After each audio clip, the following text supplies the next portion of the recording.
Hoje o capítulo é um capítulo muito legal. A gente vai falar sobre as trombetas, né? A gente vai entender essas trombetas, eu vou falar sobre isso. A gente vai ver a saída do povo, esse povo vai sair, enfim, do Monte Sinai, né? Demorou ali, o negócio foi sério ali, demorou bastante tempo. A gente vai ver sobre a saída. E os próximos capítulos também são bem legais. No próximo capítulo a gente vai ver sobre a ira de Deus, né? Que vai destruir ali, né, um povo reclamão. E a gente vai ver no outro capítulo sobre Miriam, né, Miriam que vai ser tomada ali pela ira de Deus e vai também receber uma lepra de presente ali, né, por conta da desobediência dela, né. A paz, boa noite, sayonara, né, amém.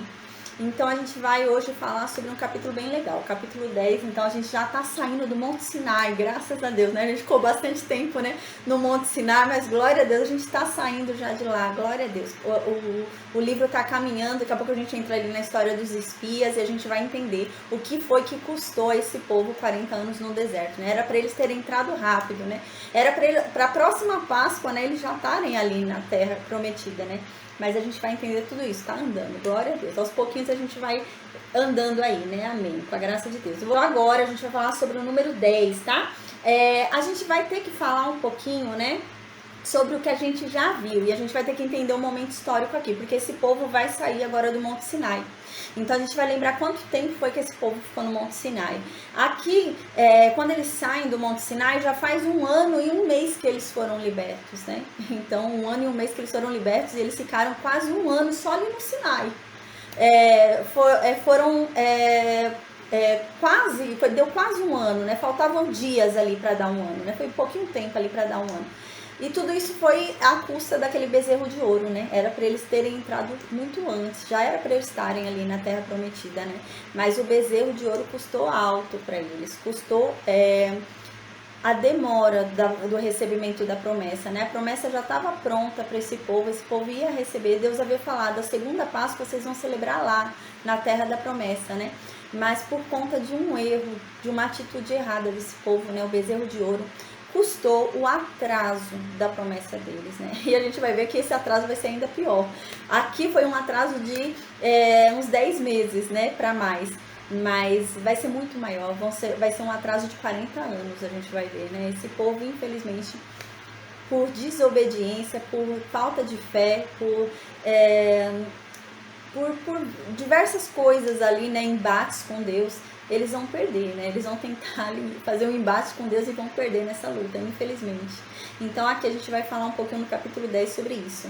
Então eu vou lembrar agora vocês, quando foi que eles chegaram no Sinai, né? A gente lembra que eles saíram do Egito, né, no dia 15 do mês de Abib, né?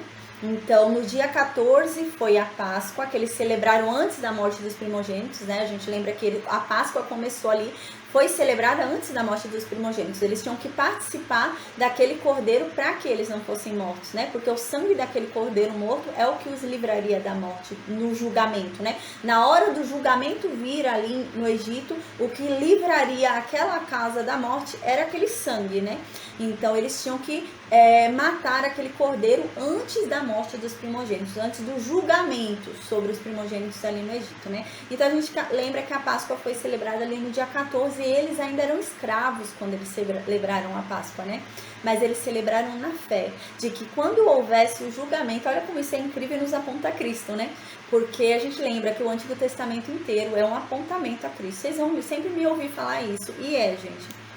Tá? Então os dois são um link, né? O Antigo e o Novo Testamento, eles fazem uma união ali. Então, qual era a questão ali? Eles celebraram a Páscoa no dia 14, antes da morte dos primogênitos, e pela fé, a Bíblia diz isso, né? Quando a gente estudou a morte dos primogênitos, eu falei isso, no Novo Testamento diz que eles foram salvos ali de serem mortos pela fé deles. Não foi só o sangue naquela porta, né?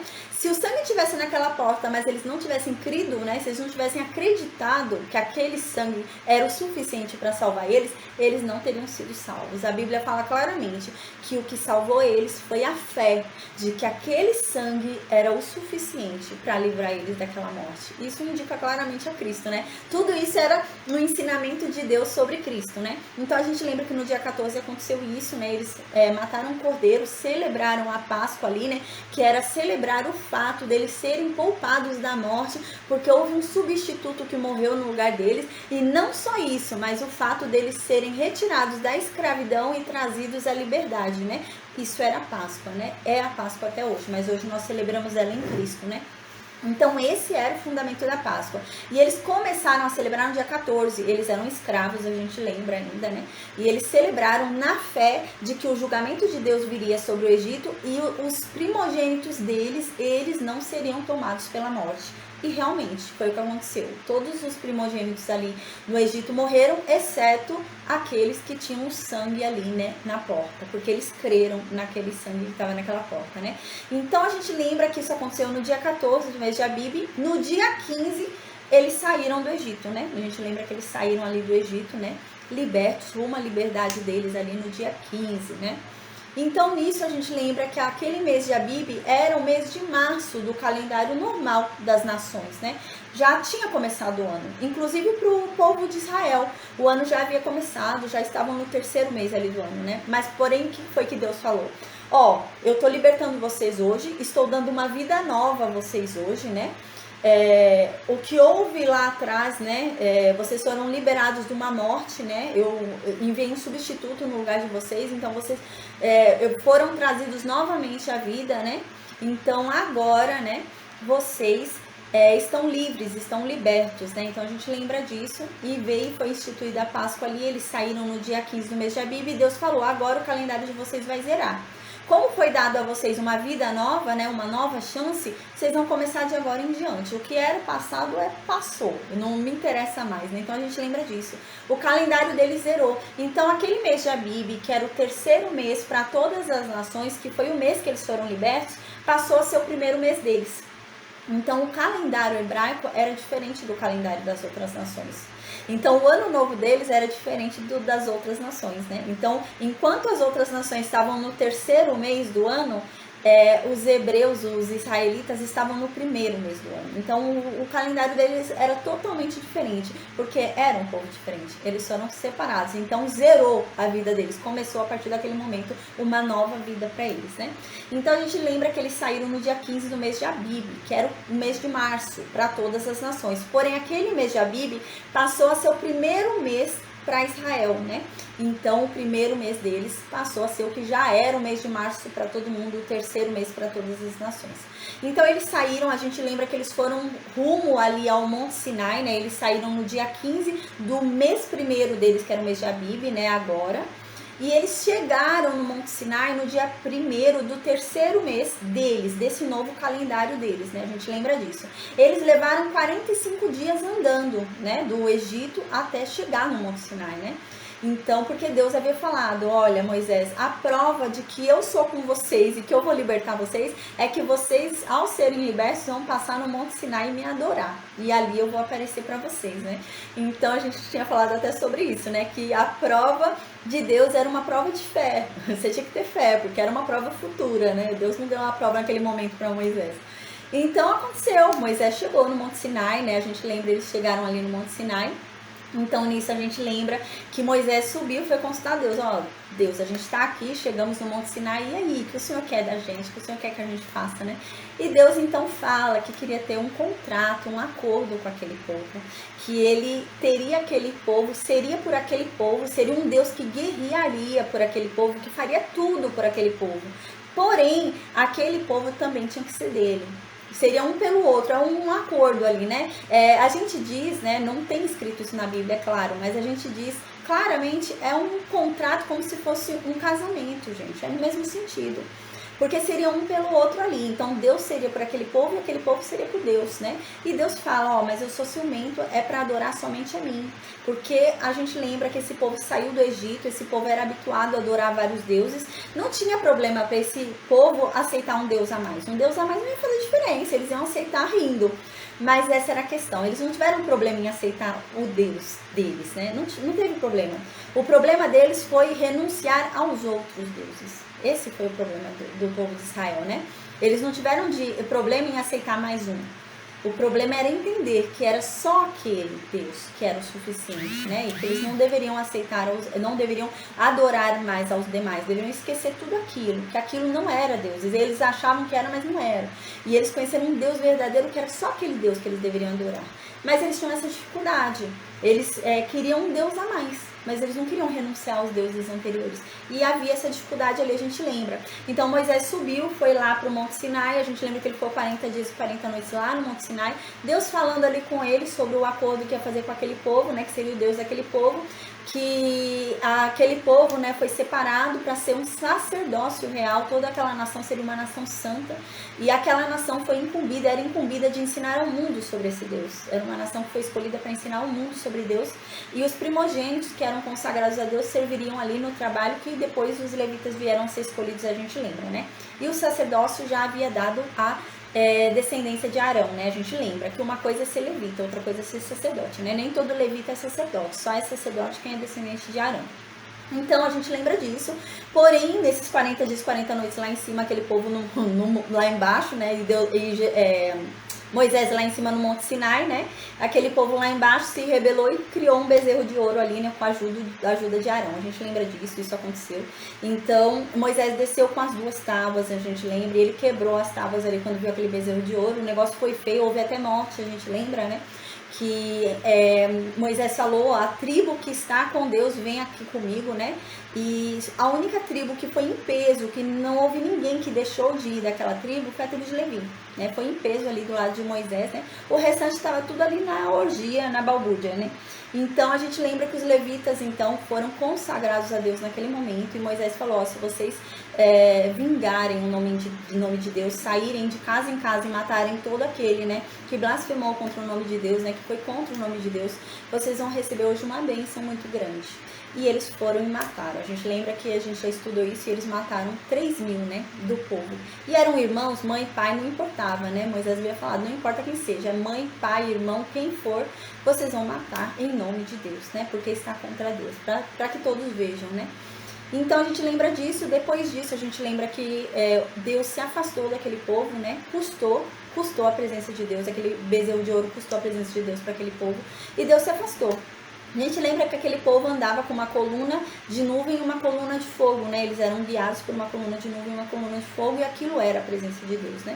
E quando houve esse bezerro de ouro, o que Deus havia falado antes disso, né? Deus falou, olha, com vocês estará um anjo, e nesse anjo eu tenho o meu nome nele, né? Nesse anjo há o meu nome. A paz, boa noite para quem está entrando. Nesse anjo tem o meu nome, que era Jesus Cristo. A gente já falou sobre isso na Bíblia, e no Novo Testamento e no Antigo fala isso, que é Jesus Cristo. Era Jesus Cristo que estava guiando esse povo, né? A gente lembra também que eu falei que a sarça ardente que apareceu lá para Moisés também era Jesus Cristo. E eu provei já na Bíblia, né? Nas aulas anteriores a gente viu isso.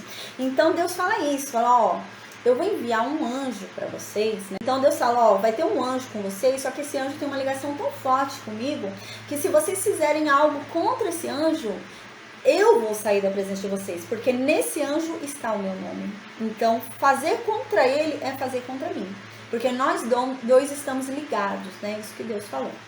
Então, aconteceu o bezerro de ouro. E esse povo, então, se rebelou contra aquele anjo que estava com eles, que era Jesus Cristo. O que acontece? Sumiu. Qual que era a evidência da presença daquele anjo com eles? Era a coluna de nuvem e a coluna de fogo. E a gente lembra que isso sumiu, desapareceu, né? E isso custou ali uns 10 meses para esse povo, né? A gente lembra que eles ficaram ali, né? Demorou cerca de uns 10 meses. Ó, eles chegaram no Monte Sinai no dia 1º do 3º mês do calendário novo deles, né? E eles só montaram o tabernáculo no dia 1º do primeiro mês do 2º ano, do ano seguinte, né? Então foram 10 meses que eles ficaram ali no Monte Sinai até montar o tabernáculo, né? Então a gente lembra que custou, né, alto, e Moisés foi lá e insistiu, então Deus voltou, né, a coluna de nuvem, a coluna de fogo voltou, né, e Deus resolveu acompanhar aquele povo, né, depois de muita insistência e intercessão ali de Moisés. Então a gente lembra que o tabernáculo foi montado no dia 1º do primeiro mês do 2º ano, aqui já era o 2º ano de libertação, né, eles estavam há 10 meses ali no Monte Sinai. Então a gente lembra que a gente já viu que eles celebraram a segunda Páscoa ali no Monte Sinai. Era para a segunda Páscoa ser celebrada, né, lá na terra prometida. Mas por conta do bezerro de ouro, eles continuaram no deserto, né? O que vai acontecer mais pra frente, que a gente vai ver que eles vão vagar mais 38 anos no deserto, né? Então eles ficaram ali 10 meses no Monte Sinai por conta daquele bezerro de ouro. Era para a segunda Páscoa ser realizada em Canaã, né? Na terra prometida, mas não foi. Então a gente lembra que foi celebrada, né, a segunda Páscoa ali no Monte Sinai. Aí o que acontece? A segunda Páscoa foi celebrada no dia 14 do primeiro mês, né, do segundo ano, que eles estavam ali no Monte Sinai, a gente lembra.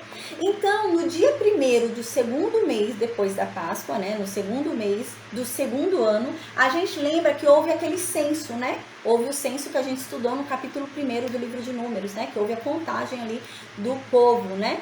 Então agora a gente vai ver sobre a saída. O censo aconteceu no dia 1º do segundo mês do segundo ano. E no dia 20 do segundo mês do segundo ano, eles saem do Monte Sinai. Então estava pertinho de completar um ano ali no Monte Sinai. Porque a gente lembra que eles chegaram no Monte Sinai no dia 1º do terceiro mês do novo calendário deles. E eles vão sair do Monte Sinai agora no dia 20 do segundo mês, né? Do segundo ano. Então agora a gente vai estudar no versículo 1º do capítulo 10, diz assim.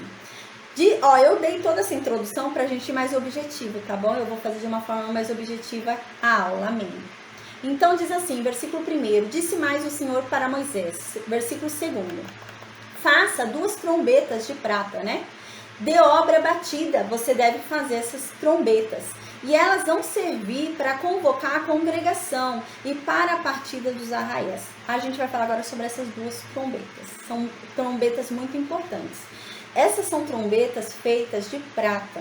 A gente vai ver mais para frente que existem outras trombetas que vão ser usadas, né, durante a guerra, durante grandes conquistas, durante grandes acontecimentos, mas não são essas 2 trombetas aqui, não são essas trombetas de prata que vão ser usadas. São trombetas que são chifres, né, de carneiros. Há uma diferença, né? A gente vai entender o que significa essas 2 trombetas aqui de prata, né? Por que são só 2 trombetas de prata aqui, que Deus está falando para Moisés, né? Porque só quem vai poder tocar essas trombetas de prata são os filhos de Arão. Somente os sacerdotes podem tocar essa trombeta. Então pode vir alguém da tribo de Judá tocar, não pode. Somente os sacerdotes. Nem alguém da tribo de Levi não pode vir, né? Não pode vir algum coatita, não pode vir algum gersonita, algum merarita, não. Tem que ser a descendência de Arão. Somente quem é sacerdote pode tocar essa trombeta. E a gente lembra, né, que morreram 2 filhos. Arão tinha 4 filhos, né? 2 morreram, Nadab e Abiú, sobraram 2 filhos para Arão. Então, por isso que aqui são só 2 trombetas, porque só tinha 2 filhos, só tinham 2 sacerdotes, né? Um era o sumo sacerdote, que era Arão, e 2 sacerdotes, que eram os filhos de Arão. Mais para frente, a gente vai ver que vai ter mais trombetas. Porque vão surgir mais sacerdotes, é claro, a descendência de Arão vai aumentando, né? Os filhos de Arão vão ter filhos e assim vai aumentando o número de sacerdotes. Mas até então só tinham 2 sacerdotes. Então, cada sacerdote tinha uma trombeta de prata. E a gente vai ver, Paulo fala sobre isso em Coríntios, a gente vai estudar hoje, né? É a importância dessa trombeta, né? Porque ela tem que emitir sinais que a gente entenda o sinal para a gente saber o que vai fazer. É esse o sentido dessas trombetas, né? Imagina, ali são mais de 2 milhões de pessoas, né? Que a gente já fez esse cálculo. São mais de 2 milhões de pessoas. Imagina, eles sofrem uma guerra ali, né? Um acampamento é invadido. A gente lembra que todos os acampamentos ficavam em volta da arca, né? A gente já falou sobre a distribuição dos acampamentos. Um acampamento é invadido. Imagina, a pessoa vai gritar ali para avisar, até avisar ou chegar de boca em boca para todo mundo, os inimigos já fizeram a festa, né? Já invadiu todo mundo ali. Então Deus vai preparar estratégias aqui, bem legais, assim. Então, quando o acampamento foi invadido, tem uma tribo sofrendo ali, uma invasão, pela trombeta, né? Vai ser avisado. Então, aquele som alto, aquele som forte, vai ser ouvido por todo mundo, né? Então, todo mundo vai se alertar e já vai sair para a luta. E a trombeta vai emitir vários sons diferentes, né? Um som para cada coisa diferente, né? Um som vai mostrar que está tendo guerra. Um som vai falar que Moisés quer reunir todo o povo. Um som vai mostrar que tem que ter a reunião dos chefes, né? Das cabeças de cada tribo. Então, a trombeta vai ter que emitir um som diferente para cada coisa que for ser feita, né? Então, aqui diz isso, né? A gente vai ver mais para frente, né? A gente já havia falado que no dia da expiação existem trombetas, né? que são tocadas ali no dia da expiação, né? A gente vai ver mais pra frente que nas muralhas de Jericó, né? Quando tem a queda ali das muralhas de Jericó, se toca trombetas, né? E a gente vai ver mais pra frente sobre Gideão, né? Quando foi Gideão ali, a luta contra os midianitas, bem legal. 300 contra um exército muito grande ali, né? A gente vai ver que também tem um toque de trombetas, mas não são essas trombetas de prata. A gente vai ver que não são. No hebraico, quando você puxa, né? A gente vai ver mais pra frente para diferenciar. No hebraico, quando você puxa, essa trombeta falada aqui, essa trombeta de prata, né?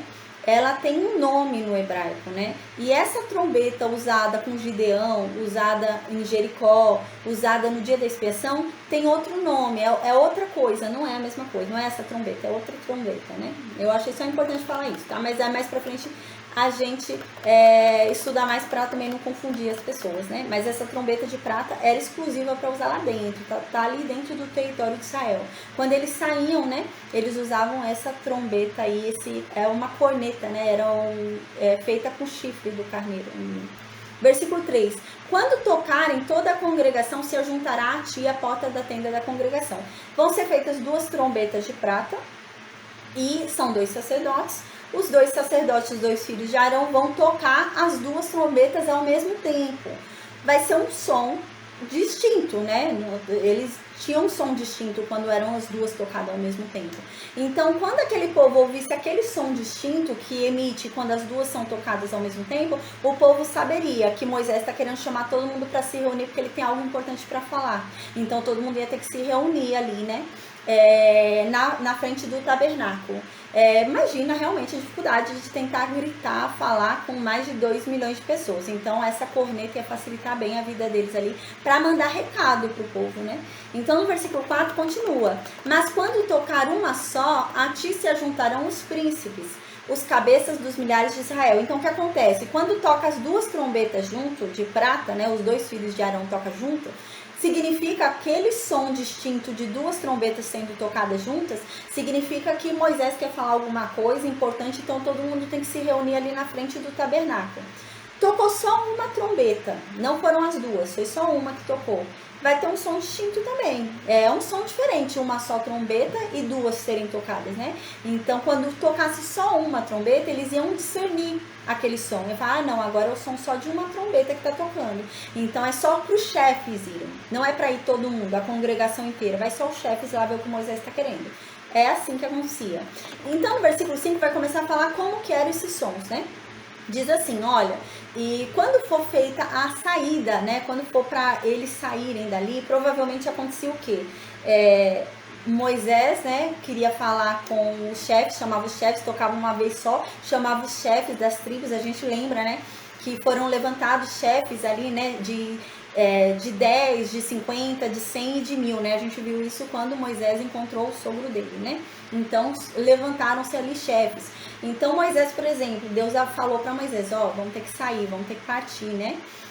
Ou então a nuvem saiu, né? Mas, gente, imagina, a nuvem saiu, já falo contigo, Daniel, amém. Imagina, a nuvem saiu de cima do tabernáculo, a gente viu na aula passada, a nuvem ficava ali em cima do tabernáculo. Quando ela saísse de cima do tabernáculo e se mantivesse em uma posição ali, né, de coluna, né, erguida, significava que eles tinham que sair. Mas imagina, a pessoa estava na casa dela, na tenda dela, dormindo. Imagina, ela não ia estar preparada, né? Então, realmente, era muito providencial essa trombeta. Aí, eles iam vir com a trombeta e avisar, gente, a gente tem que sair, né? A gente tem que sair daqui porque a nuvem levantou. Então, às vezes foi muito rápido, né? Não deu tempo de avisar o povo, reunir o povo ali e tudo. Então, a nuvem se ergueu. Moisés viu que a nuvem ergueu, eles têm que se arrumar para sair. Então, viriam os filhos de Arão, os sacerdotes, e tocariam a trombeta.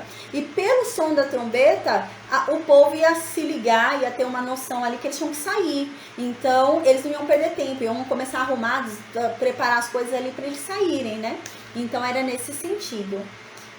Aí diz no versículo 5 assim: quando as tocardes, arrebate, partirão os arraiais que se acham acampados do lado oriental. A gente falou na aula 2 do livro de Números a ordem do acampamento, né? A gente lembra que existem 4 arraiais, né? Em cada arraial tem 3 tribos, né? A gente lembra que tem 3 tribos no arraial de Judá, tinha o arraial de Ruben, arraial de Efraim e arraial de Dan, né? E tem 3 tribos em cada arraial, né? A gente lembra disso. E os levitas ficavam em torno, né, do tabernáculo antes do arraial. A gente já estudou isso no capítulo 2, então agora a gente vai ver sobre a ordem de saída. Mas Deus já havia avisado, a gente já sabe qual que é a ordem de caminhada. A gente estudou no capítulo 2. A ordem de caminhada é aquela que a gente estudou no capítulo 2. Primeiro sai o arraial de Judá, depois sai o arraial de Ruben, depois sai o arraial de Efraim e depois sai o arraial de Dan, né? Então agora Deus vai falar isso. Mas como é que a pessoa vai saber que tem que sair, né? A nuvem se ergueu, né? Quando a nuvem se ergue, de quem é o trabalho de desmontar o tabernáculo, resolver as coisas do tabernáculo ali? Dos levitas, né? Mas e o restante do povo, da população? Eles precisam se preparar também, desmontar a tenda, arrumar suas trouxas, se preparar para ir embora, né? Então eles agora sobem lá, né? Os 2 sacerdotes, filhos de Arão, e tocam a trombeta de uma forma que aquele som avise aquele povo que aquilo é um toque de saída. Então eles vão reconhecer e eles já têm consciência de quem é o primeiro arraial a sair. Quem é o primeiro arraial a sair? O arraial de Judá. Então o arraial vai se arrumar. Tocou a primeira trombeta, o arraial de Judá começa a se preparar para eles saírem, né? E é isso que diz aqui. Mas como que é esse som? Diz aqui, né? Quando tocar a trombeta, arrebate. Aí sim vai partir de lá, né? O lado oriental, né? Quem é o lado oriental? A gente lembra que a entrada do tabernáculo fica ao lado oriental, que é quem? O arraial de Judá, né? A gente lembra que fica ali a tribo de Judá. Fica a tribo de Judá, né? Aqui na entrada, né, do tabernáculo ficava o arraial de Judá. Então aqui diz, né, que o arraial de Judá sairia. Que som é esse que vai ser emitido pela trombeta, né? São sons curtos, né, e fortes. Sabe, por exemplo, um alarme de incêndio hoje que a gente ouve, né? Não fica pi, pi, pi, pi, pi, alguma coisa assim? Seria nesse sentido, mas em trombeta, né? Aí eles ficavam soltando som assim, curto e repetitivo, como se fosse um alarme, né? Nesse sentido. Então os 2 sacerdotes subiriam ali, pegariam ali as trombetas, né, dessas trombetas de prata, e começariam a soprar ali, tocar, né, em sons curtos, daria apitos curtos ali e fortes, bem fortes. O arraial de Judá ia ouvir, eles sabem que eles são os primeiros a sair, então eles iam se arrumar ali para sair, né. Então é isso que está dizendo, todo o arraial de Judá, né, que a gente lembra que são as 3 tribos que estão ali com Judá. Então no versículo 6 diz: mas quando a segunda vez as tocardes arrebate, então partirão os arraiais que se acham acampados do lado sul, né? Que são 3 tribos também que estão do lado sul ali, né? Então, o lado sul a gente lembra, né? Aqui é o leste, né? Aqui é o norte, aqui é o sul e aqui é o oeste, né? Que é o fim aqui do corpo. Então, aqui do lado sul vai sair, que é esse lado aqui, né? Que é quem? É o arraial de Ruben, né? Que a gente já lembra, que tá na ordem que a gente já estudou no capítulo 2, tá tudo ok aqui, né? Então, agora quem sai, né? De novo, já tocou o primeiro, vai tocando vários sons curtos ali, né? E fortes. Aí o arraial de Judá vai todo se arrumando, as 3 tribos que estão no arraial de Judá, né? O arraial inteiro não é só Judá, o arraial inteiro são 3 tribos. A primeira tribo é a tribo de Judá, então o arraial leva o nome dela. Mas as 3 tribos começam ali a se arrumar para sair. Terminaram? Se arrumaram? Agora os sacerdotes vão começar a tocar o mesmo som curto de alarme, né? Forte. Por quê? Porque agora o segundo acampamento que vai ter que ser desmontado. Qual arraial? O arraial de Ruben, né? Que são 3 tribos também que a gente já estudou, né? Que é Ruben, Simeão, né? E Gade. Então, os 3 vão se desmontar ali, desmontar a tenda, preparar a trouxa, arrumar roupa, colocar tudo ali para ir embora, né? Então, é nesse sentido o mesmo barulho de alarme, né? Sons curtos e fortes, né? Como se fosse aquela sirene, né? Uma sirene de alarme, né? Que você ouve e já sai atento, é nesse sentido. Aí, no versículo 7, mas se houver de ajuntar a congregação, tocá-la-eis, porém não arrebate. Então, aqui está ensinando. Como que a gente vai saber a diferença, né? Porque para reunir a congregação inteira, tem que tocar as 2 trombetas, a gente lembra, né? Quando toca uma trombeta, é só para os chefes irem falar com Moisés. Quando toca as 2 trombetas, era para a congregação se reunir ou para eles irem embora. Eles tinham que arrumar as coisas e ir embora. Como que eles vão diferenciar o som? Tinha que ser um som diferente. E é isso que vai falar aqui. Quando for para sair, quando for para eles desmontarem a tenda, saírem dali, são sons curtos e fortes, né? Som de alarme mesmo, né? Avisando bi, bi, bi, como se fosse hoje nesse barulho, mas claro que não é esse barulho, né? Porque é o som ali de uma trombeta, né? Mas qual que é a diferença? Quando fosse para se congregar, seria um som contínuo. Então não ia ser bi, bi, bi, ia ser bi sem parar, entende? Seria assim, gente. Aí os 2 sacerdotes, né, pegariam a trombeta ali de prata e tocariam sem parar. Ficaria um som longo e sem parar. Não ficaria bi, bi, bi fazendo paradas, né? Seria um som só, sem parar ali. E isso seria um indicativo de que é a congregação inteira que tem que se reunir. Então eles saberiam que são 2 trombetas tocando e é um som contínuo, não é um som que vai parando, né? Não é um apito que vai parando. Então é para reunir todo mundo. Então todo mundo ia ali para frente do tabernáculo se reunir. Aí no versículo 8 diz: os filhos de Arão, sacerdotes, tocarão as trombetas. E a vós outros será isto por estatuto perpétuo nas vossas gerações. Ou seja, só quem pode tocar a trombeta é sacerdote. Não vem tocar a trombeta Moisés. Moisés não é sacerdote. Moisés não pode tocar a trombeta. Só quem pode tocar a trombeta? Os descendentes de Arão. Então, aqui só haviam 2, né? Então, só tem 2 trombetas. Mais pra frente vai ter mais. Vão ter 7 trombetas, vão ter mais trombetas, porque vai crescendo a descendência de Arão. Então, agora, no versículo 9. Quando na vossa terra, né? Então, agora vai falar sobre mais um som de trombeta, né? Agora vai ser mais um som de trombeta ali, um som de alerta. Então diz assim: quando vocês estiverem na terra de vocês, né, e vocês forem sair para pelejar, né, vocês forem sair para guerrear, né, e vocês estão na terra de vocês, mas vocês estão saindo para uma guerra. Então diz: contra os opressores que vos apertam, né, vocês também devem tocar as trombetas a rebate, e perante o Senhor vosso Deus. Amém, Rosemary. Perante o Senhor vosso Deus haverá lembrança de vós e sereis salvos de vossos inimigos. O que está querendo dizer aqui? Quando eles estiverem lá em Canaã, eles estão já na terra que Deus prometeu a eles, Deus deu a eles, eles estão lá em Canaã. Os filisteus vieram perturbar eles, né? Então eles estão saindo para guerrear contra os filisteus. Um exemplo, tá, gente? Pode ser midianita, pode ser qualquer nação. Mas eles estão indo lá lutar contra os inimigos deles. O que eles vão fazer? Enquanto eles estão saindo para lutar contra os inimigos deles, os sacerdotes devem ficar lá perante a presença de Deus, ali perante o tabernáculo, e ficar tocando a trombeta como se fosse o toque de partida, né? A gente lembra como que é o toque de partida. Qual que é o toque de partida? É aquele toque curto e forte, né? Então fica bi, bi, bi, bi, bi, né? Várias vezes. E forte. Então eles tinham que ficar assim. O povo saiu para a guerra, né? Os homens saíram para guerrear contra os inimigos do povo de Israel. Os sacerdotes vão ali para frente do tabernáculo, na presença de Deus, e começam a tocar aquela trombeta, né? Sons curtos e fortes, porque isso vai lembrar a Deus do seu povo, e Deus vai ser com seu povo e vai garantir a vitória. É isso que está dizendo aqui. Então é isso que está dizendo aqui no versículo 9. No versículo 10 continua: da mesma sorte, né, no dia da vossa alegria e nas vossas solenidades e nos princípios dos vossos meses, né, também tocareis as vossas trombetas sobre os vossos holocaustos e sobre os vossos sacrifícios pacíficos, e vos serão por lembrança perante o vosso Deus.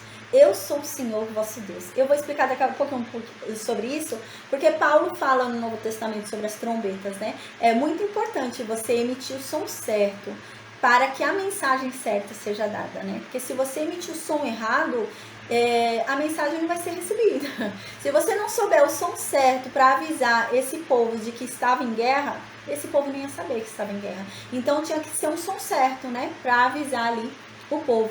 E aqui diz, né, vocês não vão somente tocar essa trombeta quando for para partir, né, para algum lugar, para partir para onde eu mandar, né, até a terra prometida.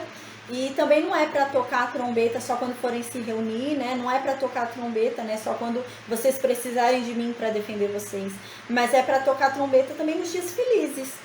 É para vocês tocarem a trombeta também quando vocês estiverem alegres, né? Num dia de festividade, né? quais são esses dias? E Deus fala aqui, né? Os dias que vocês oferecerem seus holocaustos, né? O dia que vocês forem oferecer seus sacrifícios, né? Então vocês têm que ir oferecer os sacrifícios a mim com alegria e tocar trombeta, porque vocês têm que estar alegres, vocês não têm que oferecer chorando, né? Parece aquela pessoa que tá dando, mas segura, né? Com aquela mão e não quer abrir a mão, né? Lembra isso? Então não, você tem que dar com alegria, né? Com disposição. E é isso que Deus fala, não, vocês vão também festejar nos dias alegres. Quais são os dias alegres? E Deus fala, né? Nas festividades, que eu falei, né? No dia da expiação, né? Nos dias de festividade também. E aqui diz, no princípio dos vossos meses, né? Como que era a mudança dos meses, né? O calendário deles, eles mudavam os meses por lua, né? A lua nova era o início do mês para eles, né? Então eles festejavam o início do mês na lua nova. Isso era uma festa, a gente vai ver mais pra frente, né? Isso era uma festa para eles tinham que festejar, oferecer sacrifícios, tudo. Era uma festa solene, né? Então eles se reuniam ali solenemente diante de Deus em alegria por ter começado um novo mês, né? Um novo ciclo, né? E eles comemoravam esse novo ciclo, né? Esse novo mês, toda lua nova. O mês deles virava pela lua, né? Então aqui diz, também vocês vão tocar a trombeta nos holocaustos de vocês. Então quando vocês forem oferecer holocausto, quando vocês forem oferecer sacrifícios pacíficos, né? Vocês também vão tocar a trombeta, né? Pois vocês serão lembrados, né, pelo vosso Deus. E assim vocês vão ser lembrados, né? Não adianta você ir lá e só oferecer, né? Isso que Deus está querendo dizer aqui. Não adianta você chegar lá e só oferecer o sacrifício pacífico. Não adiantava você chegar lá e só oferecer o holocausto, né? Mas você tinha que fazer isso com a trombeta ali, né, em alegria, né? É claro que não quem estava oferecendo, porque só quem podia tocar a trombeta, a gente lembra, eram os sacerdotes, né? Mas eles tinham que fazer com alegria, porque Deus estava recebendo com alegria e aquela pessoa que estava dando tinha que dar com alegria também, né? E Deus receberia com alegria e se lembraria daquela pessoa, né? Então no versículo 11 continua. Antes de ler o versículo 11 eu coloquei aqui. 1 Coríntios, né, fala isso, Paulo fala sobre isso. 1 Coríntios capítulo 14, versículo 8 e 9, Paulo fala sobre a trombeta. Diz assim: pois também, se a trombeta se der som incerto, quem é que vai se preparar para a batalha? Assim vocês também, com a língua de vocês, se vocês não disserem uma palavra compreensível, como é que as pessoas vão entender o que vocês estão dizendo? Porque vocês, na verdade, vão estar falando ao vento. Ninguém vai entender nada que vocês dizem, né? A gente vai ver mais pra frente, né? Aqui Paulo está dizendo sobre o dom de falar em línguas, né? Havia uma grande confusão aqui, né, nessa igreja. E Paulo vai falar, porque eles falavam muito em línguas, mas ninguém entendia nada. O falar deles em línguas ali, né, estava edificando só eles mesmos que estavam falando, porque não havia ali um intérprete, né? Precisa ter um intérprete desse dom. E se você não tem um intérprete, você está edificando a você mesmo. Ninguém está entendendo o que você está falando. Isso é que Paulo fala aqui.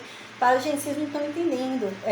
Vocês acham que vocês estão transmitindo a mensagem às outras pessoas com esses sons, né? Vocês acham que isso é prova de alguma coisa e estão fazendo esses sons, né? Porque nesse tempo, a gente vai ver mais pra frente, que as igrejas se reuniam, né? E ficava todo mundo lá reunido, gritando. Um dava uma profecia gritando, um ficava falando em línguas gritando, ficava todo mundo gritando.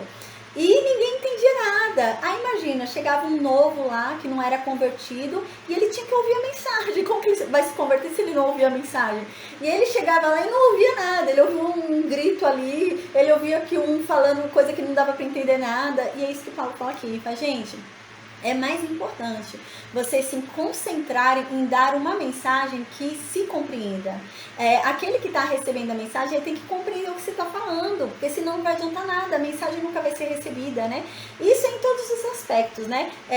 Eu penso assim, né? A Bíblia, em qualquer questão que seja que você tenha na tua vida, a Bíblia tem a resposta, né? Em tudo, casamento, filho, é tudo, né? Tem conselhos muito sábios, né? E aqui em relação a tudo, né?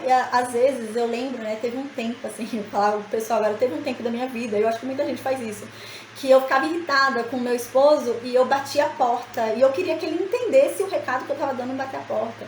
Às vezes você deita na cama e pula na cama, começa a empurrar a pessoa, né? Então, ou às vezes você começa a falar grosso, e daí? O que que tem, né? E você acha que você tá transmitindo alguma mensagem ali, né? E é isso que o Paulo tá falando aqui também. A gente tem que se fazer compreensível, né? Se você quer falar alguma coisa a alguém, fale, mas fale de uma forma que a pessoa vai entender o que você está falando, sabe? Igual hoje não, hoje eu sento e converso, olha, eu não gostei disso, por causa disso, disso, disso, não faz mais, tá? Porque não é legal. Pronto, gente, acabou o problema. Mas o que? Eu me fiz, né, compreensível, né? Eu tornei a minha fala compreensível, né? E é isso que Paulo diz aqui. É esse recado que as trombetas nos dão, né? Porque aqui a gente lembra, cada trombeta é para uma coisa, né? Havia uma trombeta para avisar aquele povo, né, que eles tinham que sair. Havia uma trombeta para avisar aquele povo que eles tinham que se reunir. E se toca a trombeta errada? O povo ia fazer alguma coisa errada, né? Então eles não iam entender a mensagem. É isso que Paulo está dizendo. Então preste atenção, porque você tem que tocar a trombeta na mensagem certa para que ela seja entendida pelo outro. Senão o outro não vai entender o que você está falando. E você vai estar falando ao ar, você vai estar falando sozinho, né? É nesse sentido, tá? Agora eu vou falar sobre outro tema. Agora eu vou falar sobre a saída do povo ali do Monte Sinai. No versículo 11, então, agora a gente vai falar sobre a saída do povo. A gente já viu sobre as trombetas, fechou sobre as trombetas ali, legal, com a mensagem de Paulo. Então, agora a gente vai falar sobre a saída daquele povo. Enfim, a gente está saindo do Monte Sinai, né? Meu Deus, a gente ficou bastante tempo no Monte Sinai, né? Glória a Deus. E agora a gente está saindo, agora vai movimentar bastante aí o estudo, glória a Deus. Então, no versículo 11, né, vai falar sobre a saída desse povo. E diz assim, que no segundo mês, né, no segundo ano, no dia 20, né, quase completando um ano no Monte Sinai, né, um ano da saída da escravidão já tinha acontecido, né, a gente lembra que foi no dia 15 do primeiro mês já fez um ano, né, da saída, mas eles chegaram no Monte Sinai no dia 1º do terceiro mês, e aqui eles já estavam no dia 20 do segundo mês, já estava quase para completar um ano ali, né. Então, aqui diz que, então, enfim, né, a nuvem saiu de cima do tabernáculo e se ergueu, indicando que eles tinham que sair dali. Que legal, né? Então, a nuvenzinha, como a gente viu na aula passada, estava aqui, né? Ela ficava aqui em cima, a gente lembra, como viu na aula passada. Então, no dia 20 do segundo mês, essa nuvem veio para cá. Saiu de cima do tabernáculo, eles entenderam que eles tinham que sair dali, né? Então, no versículo 12 diz, os filhos de Israel, então, se colocaram em marcha, né? Conforme o que Deus havia mandado, né? Arraial de Judá, depois o arraial de Efraim, depois o arraial de Efraim, não, arraial de Judá, arraial de Ruben, arraial de Efraim e, por último, o arraial de Dan, né? Conforme a gente já estudou no capítulo 2. Então, eles foram, diz aqui, né? Diz aqui, então, que eles foram, né, jornada após jornada, né, até que a nuvem parou no deserto de Parã, né. Aqui fala, né, jornada após jornada, né, porque, na verdade, eles não saíram do Monte Sinai e foram direto para o deserto de Parã. A gente vai ver que teve paradas, né, tiveram paradas aqui e aconteceram coisas importantes nessa parada, a gente vai ver, muito importantes. Então, mas aqui ele quis dizer sobre uma parada longa, né? Parece que em Parã foi uma parada um pouco mais longa do que as outras, né? Então, ele diz que saíram do Monte Sinai ali no dia 20 do segundo mês do segundo ano e eles foram com paradas curtas, né? Paradas pequenas ali, enfim, eles chegaram ali no deserto de Parã. O que vai acontecer nesse meio tempo? Entre o Monte Sinai e esse deserto de Parã que eles vão parar, o que vai acontecer? Eu anotei aqui que é bem interessante. Eles vão chegar a Kibroth Hattavá, gente, desculpa engasgar, mas é Kibroth Hattavá, acho que é alguma coisa assim, que a gente vai ver na próxima aula. Que esse povo reclamando vai falar que preferia voltar para o Egito, porque no Egito tinha carne, eles queriam comer carne. E a gente vai falar sobre isso no próximo, e Deus vai se irar contra esse povo. A gente vai conhecer a ira de Deus no próximo capítulo, é bem interessante. E depois disso, o que acontece? Outra parada importante também pra gente no estudo, que a gente vai estudar também na outra aula, né? Sem ser a aula de amanhã, na próxima aula a gente vai ver isso. É a parada de Hazerote. O que aconteceu em Hazerote? Miriam se cresceu, quis ficar no lugar do Moisés, e foi questionar Deus, e Deus vai mandar uma lepra ali em Miriam, né? Vai mandar uma doença contagiosa ali em Miriam. E a gente vai ver isso também. E acontece tudo isso antes deles chegarem nesse deserto de Parã.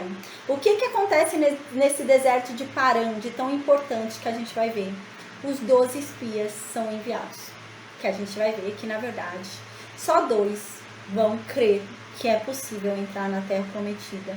e os outros 10 não vão crer, né? E o povo ali também não vai crer. E isso vai custar para o povo morrer no deserto, né? Esse povo que não creu vai morrer no deserto. E isso vai custar mais 38 anos para esse povo, né? Então a gente vai ver isso nas 3 próximas aulas aí, é muito legal.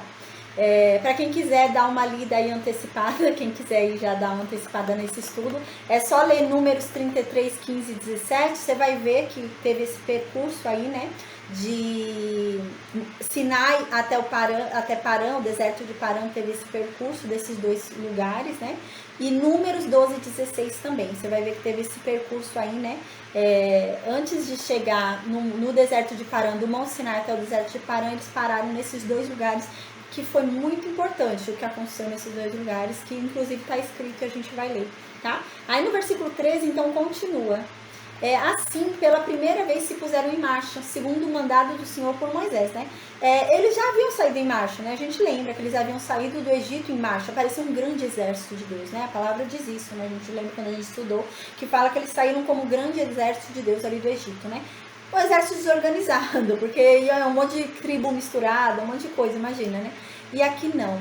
É a primeira vez que eles saem da forma estratégica que Deus fez. Porque Deus criou uma forma estratégica aqui, né? Para proteger ali, né? Todo aquele povo, né? Para proteger o tabernáculo. Então havia uma forma estratégica organizada. Agora eles saíram como um exército realmente. Mas diz aqui, né? Agora eles marcharam segundo o que Deus havia mandado. Então a primeira vez que eles marcharam foi quando? Quando eles saíram do Egito rumo, né? Ao Monte Sinai.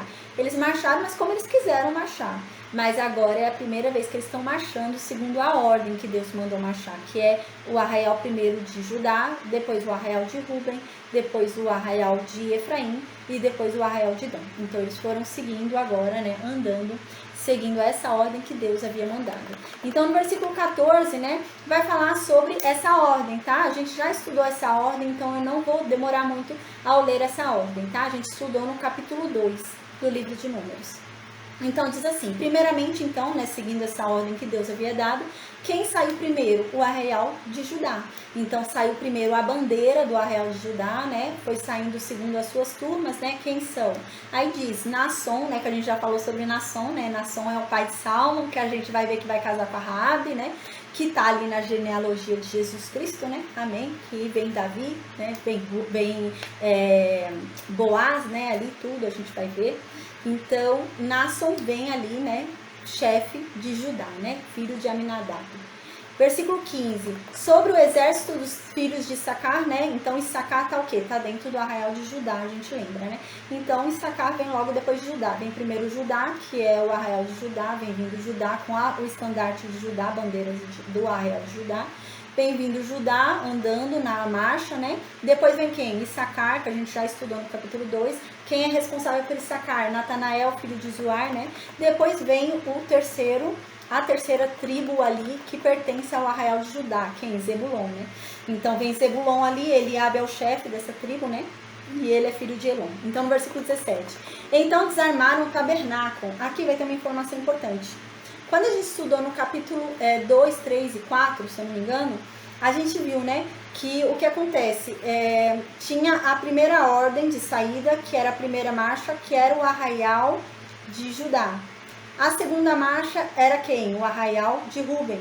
Aí no capítulo 2, no capítulo 3 e no capítulo 4, fala que depois dessas 2 saídas, seria a saída do tabernáculo, né, saída dos levitas. E depois sairia a tribo de Efraim. A tribo de Efraim não, o arraial de Efraim, né? Com as 3 tribos dentro do arraial. E por último, o arraial de Dan. A gente lembra, os levitas iam no meio, né? Ali para serem protegidos. Aqui a gente vai ter uma informação diferente e importante, né? Tem até alguns questionamentos ali entre os estudiosos. A gente vai entender daqui a pouquinho com relação à arca, né?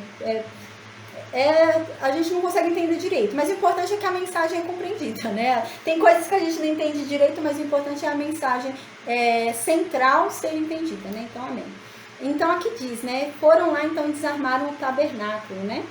Os filhos de Gerson e os filhos de Merari partiram, levando o tabernáculo. A gente lembra que os gersonitas eram incumbidos de levar as cortinas, né? As cobertas do tabernáculo, né? Então, essa parte aqui da cobertura do tabernáculo, né? Era levada pelos gersonitas, e essas cortinas aqui, né? E as cortinas de dentro, exceto o véu, né? A gente lembra que era levado pelos gersonitas. A gente já estudou isso também no capítulo 3 e o 4. Então, os filhos de Merari também partiram. A gente lembra que a gente já estudou também que os filhos de Merari tinham que levar, os meraritas, né?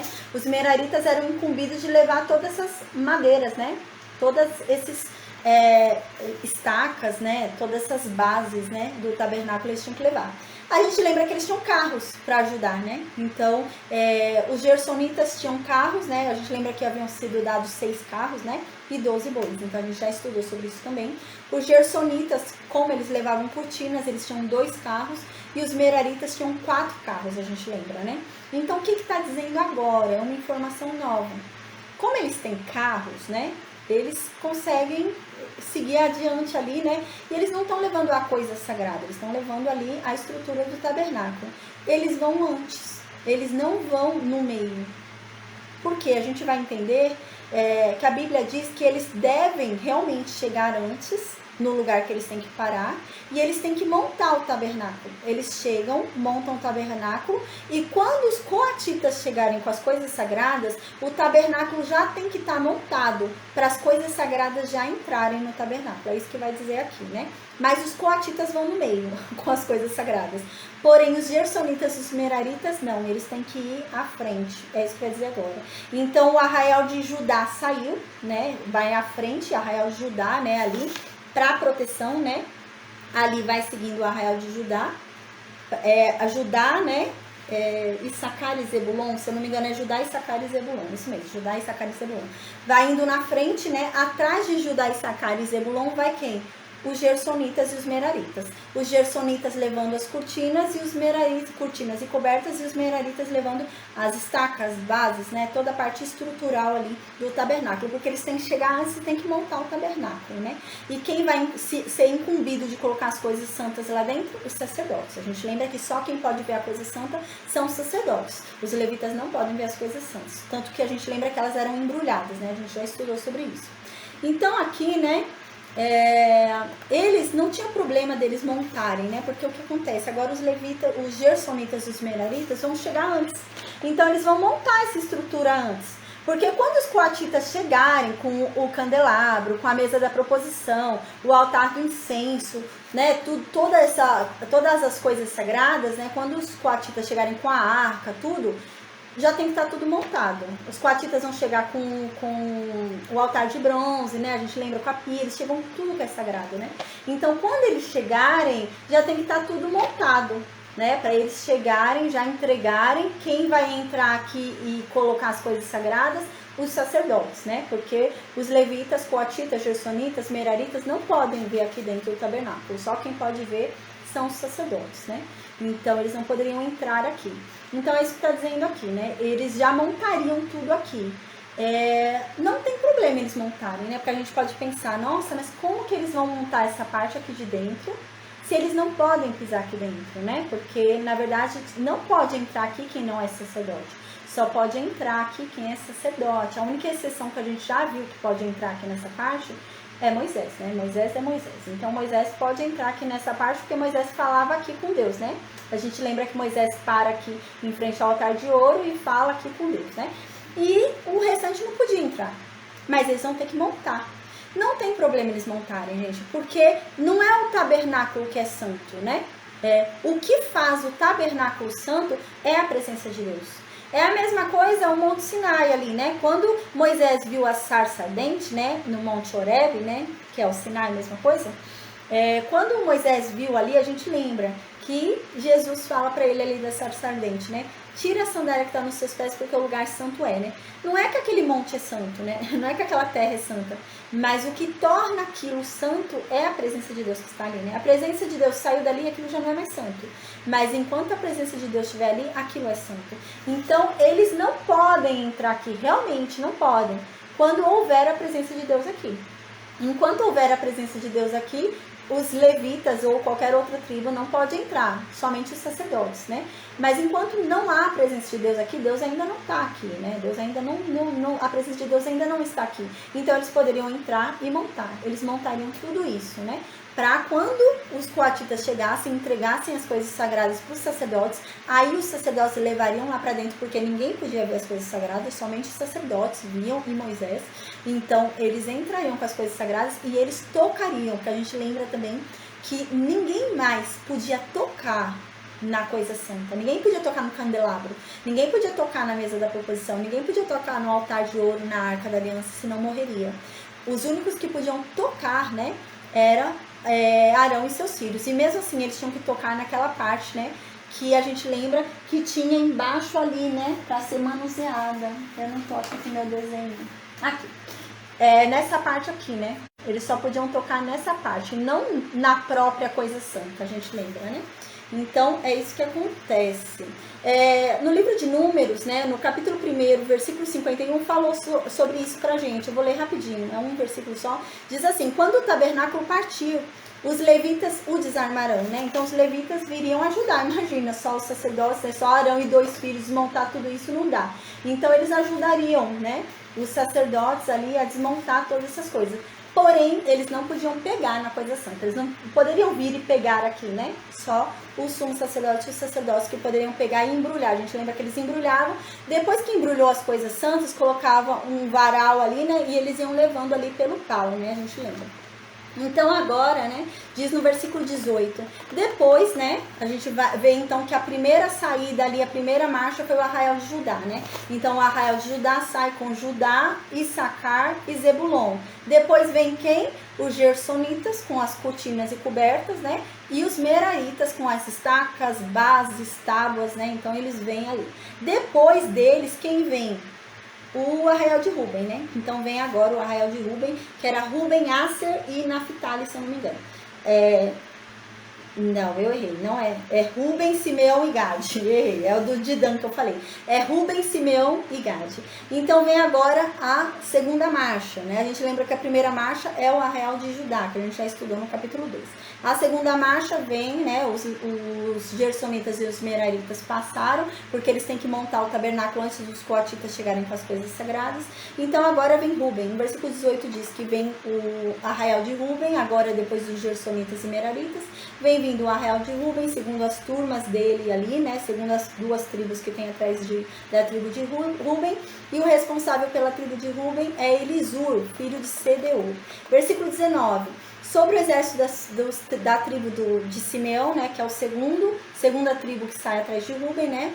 A segunda marcha é Ruben, o arraial de Ruben, vem Ruben, Simeão, né, e Gade. Então, por Simeão, quem é responsável? Selumiel, né? A tribo de Simeão é responsável Selumiel, que é filho de Zuri e Zadai, que a gente já falou. A terceira tribo que vem no segundo arraial, que é a segunda caminhada ali, do segundo responsável pela caminhada, que é o arraial de Ruben, vem o Gade, que é o terceiro ali daquele arraial. Que quem é responsável? Eliasaf, filho de Deuel, né? Então, no versículo 21, fala agora que vem o tabernáculo, né? Então, o que acontece? Entre o arraial de Judá e o arraial de Ruben estão os gersonitas e os meraritas com a base do tabernáculo. Porém, as coisas santas vão vir no meio. Realmente, como estava lá quando a gente estudou no capítulo 2. Então, as coisas santas do tabernáculo vão no meio protegidas por dois arraiais na frente e 2 arraiais no fundo, né? Então, agora diz no versículo 21 isso.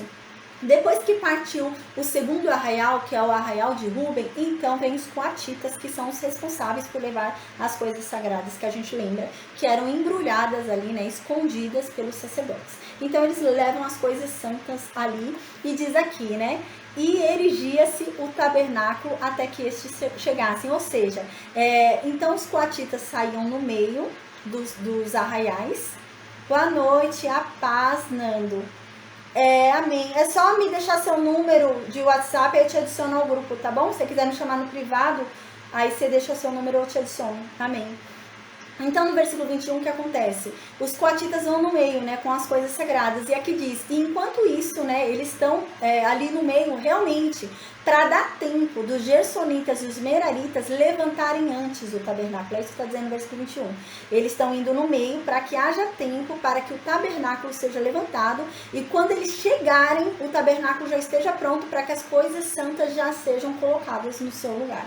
Então no versículo 22 continua: depois partiu o estandarte do arraial dos filhos de Efraim, né? Então as coisas santas estão ali no meio. Aqui tem o arraial de Judá, aqui tem os gersonitas e os meraritas com a base do tabernáculo, aqui tem o arraial de Ruben, aqui tem os coatitas com as coisas santas, e agora vem o arraial de Efraim. Então o arraial de Efraim são 3 tribos também, a gente lembra, né? Então vem o arraial de Efraim, quem é responsável pelo arraial de Efraim é Elisama, que é filho de Amiúde.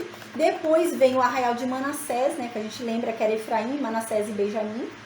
Então vem Manassés. Quem é o responsável pela tribo de Manassés? Gamaliel, né? Que é filho de Pedazo. E vem depois, né? Ali no terceiro arraial, que é o arraial de Efraim, vem a terceira tribo desse arraial de Efraim, que é Benjamim. Então Benjamim vem, que seu representante, a sua cabeça ali da tribo é Abidã, filho de Gideon.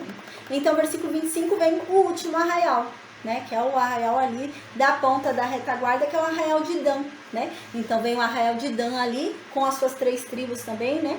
Então vem formando a sua retaguarda, ele vem ali no final para proteger ali, né, as costas ali de todos os arraiais. Então vem segundo as suas turmas, né? Ou seja, suas 3 tribos, tribo de Dan, né? A tribo de Aser e a tribo de Naphtali, né? Então vem essas 3 tribos. Quem vem responsável pela tribo de Dan, né? Aiezer, filho de Amizadai. Depois vem quem? A tribo de Aser, né? Que está dentro desse arraial de Dan. Quem é responsável? Agiel, né? Filho de Ocrã. E depois vem quem? A última tribo, né? De todas ali, dos arraiais, a última tribo é a Naphtali. Então a Naphtali era a última. Naphtali ficava lá no fim, ele era a retaguarda da retaguarda, né? Então a Naphtali ficava lá no final. E Aira era o cabeça dessa tribo e ficava ali responsável por essa tribo inteira, né? E ele é filho de Enã. Então no versículo 28 diz: nesta ordem eles se colocaram em marcha, né? E seguiram ali a nuvem, né? Eles eram guiados pela nuvem. Aí no versículo 29 diz: disse Moisés a Ababe, né? Filho de Reuel, o midianita, sogro de Moisés, né? Então a gente lembra que o sogro de Moisés havia lá visitado Moisés, né? A gente lembra que ele havia levado a mulher de Moisés, os filhos de Moisés, né? A gente lembra que viu isso já, né? Que ele deu até um conselho ali para Moisés, a gente viu isso em Êxodo, né? Deu um conselho ali, né? A gente até falou sobre isso, porque Jetro é conhecido como o pai da administração, né? Então ele deu um conselho ali de administração para Moisés, né? Para ele separar ali cabeças, né? De 10, 50, 100 e 1000, né? Então a gente lembra que quando ele visitou, né? Deu esse conselho, então ele deve ter levado o filho dele aqui, né? Tá dizendo que ali o filho desse sogro, né? O cunhado de Moisés estava lá também. E ao que parece, esse cunhado de Moisés, né, esse Rababe, ele era um homem muito experiente no deserto. Parece que ele era habituado com o deserto. E Moisés queria ter ele por perto, porque ele era um homem que tinha as artimanhas ali. Ele entendia muito bem ali, né? Ah, vai vir uma tempestade, vamos nos preparar. Parece que era aquele homem que entendia, né? Não é fácil viver no deserto, né? E ele parece que entendia bem ali, de viver no deserto. E Moisés não queria perdê-lo, né? E agora é isso que a gente vai ver. Moisés está saindo dali, né, do Monte Sinai. E com essa saída de todas as tribos ali de Moisés do Monte Sinai e eles indo rumo à terra prometida, esse cunhado de Moisés vai falar: ah, eu vou para minha casa. Deus prometeu para vocês, Deus não prometeu para mim. Eu sou só seu cunhado, Moisés, não tem nada a ver, eu não sou israelita, né? Eu vou para o que é meu. Então, Rababe vai querer ir para a casa dele, né? Para a família dele, porque ele não recebeu promessa nenhuma de Deus, né? E a gente vai ver que Moisés não vai querer perder esse cunhado, porque ele era um homem experiente no deserto. Pelo jeito, ele ajudava muito esse povo com relação às dificuldades do deserto, né? De viver no deserto. Então, Moisés queria que ele continuasse lá. E a gente vai ver agora o que Moisés vai fazer para que ele fique, né? E a gente vai ver se ele vai ficar ou não. Então, diz assim: estamos de viagem para um lugar, né? Então, disse, né, o Moisés foi e falou para os cunhados dele, né, Rababe, e disse: ó, a gente está de viagem para o lugar que Deus falou, né, que nos daria. Vem com a gente, né, e a gente vai fazer bem para você, né, porque Deus prometeu coisas muito boas pra gente, então a gente vai fazer coisas boas para você. Vem com a gente, você vai receber também bênçãos de tabela, né, vem com a gente. Aí no versículo 30, ele responde, o cunhado de Moisés respondeu para Moisés: não vou não. Eu vou voltar para minha casa, eu vou voltar para minha terra, né? Eu não vou, a terra não foi prometida para mim, né? Eu vou voltar para o que eu tenho. Aí no versículo 31, Moisés insiste, né? Moisés fala: ah, não deixa a gente, né? porque tu sabes que devemos acampar-nos no deserto e nos servirás de guia, né? Aqui Moisés não está falando que ele vai servir de guia, porque a gente lembra que quem é guia desse povo, né, é a nuvem, é Deus, né? A nuvem de coluna de fogo e a nuvem e a coluna de fogo e a coluna de nuvem, né? Então não é nesse sentido que que Moisés está falando para ele ser o guia no lugar de Deus, porque ele não está confiando em Deus, né? Em Deus orientar eles, né? Mas não, Moisés está falando que ele é um homem experiente, que tem as artimanhas ali do deserto, então que ele ajudaria, seria alguém bom de se ter por perto, né? Alguém que entende ali do deserto, por que não ter por perto? É nesse sentido, não é que Moisés não confia na orientação de Deus, né? Mas é no sentido de que ele é um homem experiente, sabe quando vai vir uma tempestade, sabe onde pode encontrar água, sabe viver no deserto, né? Então ele ajudava muito. É nesse sentido. Então no versículo 32, né? Moisés fala, ó, se você vier com a gente, né, a gente vai te fazer o mesmo bem que Deus fizer para nós. Então, vem com a gente, né, o mesmo bem que Deus nos fizer, a gente vai fazer para você também, né. Então, no versículo 33 já pula e Moisés já fala de outra coisa, já fala que partiram, né, e não explica pra gente o que aconteceu com o cunhado dele, né. Mas, no livro de Juízes, né, no capítulo 1, versículo 16, eu não vou ler, mas a gente vai ver mais pra frente que parece que ele foi, porque fala ali da descendência de cunhado de Moisés. Fala de uma descendência ali, queneu, né? Parece que queneu ali também vinha dessa nação midianita, porque a gente lembra que eles eram de Midian, né? Então, Moisés fala dessa descendência que estava com eles, né? Que estava com o povo de Israel, e era a descendência do cunhado dele. Então parece que esse homem foi. Parece que por fim, então, Moisés conseguiu convencer ele foi. Mas agora Moisés não vai falar sobre isso. Moisés no versículo 33 muda o assunto agora. Então Moisés fala no versículo 33. Partiram, pois, do monte do Senhor caminho de 3 dias. A arca da aliança do Senhor ia diante deles, caminho de 3 dias, para lhes deparar lugar de descanso, né? Então aqui é uma questão que há, né, entre os estudiosos, assim, né, que a gente lembra que a Arca da Aliança é a responsabilidade dos coatitas, né, quem tem que andar com a Arca da Aliança? Os coatitas, e foi muito claro que os coatitas estavam no meio, não falou nada sobre os coatitas estarem na frente levando a arca, né, e agora vem uma mensagem aqui, vem um versículo dizendo que a arca estava na frente, né, e é muito claro, fala que a arca estava a caminho de 3 dias à frente, andando na frente deles, caminho de 3 dias. Então, cria aquela dúvida, né? Aquela questão, né? Será que realmente a arca estava sozinha a caminho de 3 dias? Porque a arca estaria sozinha a caminho de 3 dias, né? Porque nem a tribo de Judá não estaria perto dessa arca. A arca estaria sozinha a caminho de 3 dias deles, né? Sendo levada sozinha a caminho de 3 dias. E o que estava com a arca? Porque se a nuvem tivesse a caminho de 3 dias também, eles iam estar seguindo a nuvem tão longe, né? Fala que a nuvem estava tão próxima, a gente vai ver aqui, diz que a nuvem estava perto deles, estava próxima deles, protegia eles ali, né? Então cria-se essa dúvida, né?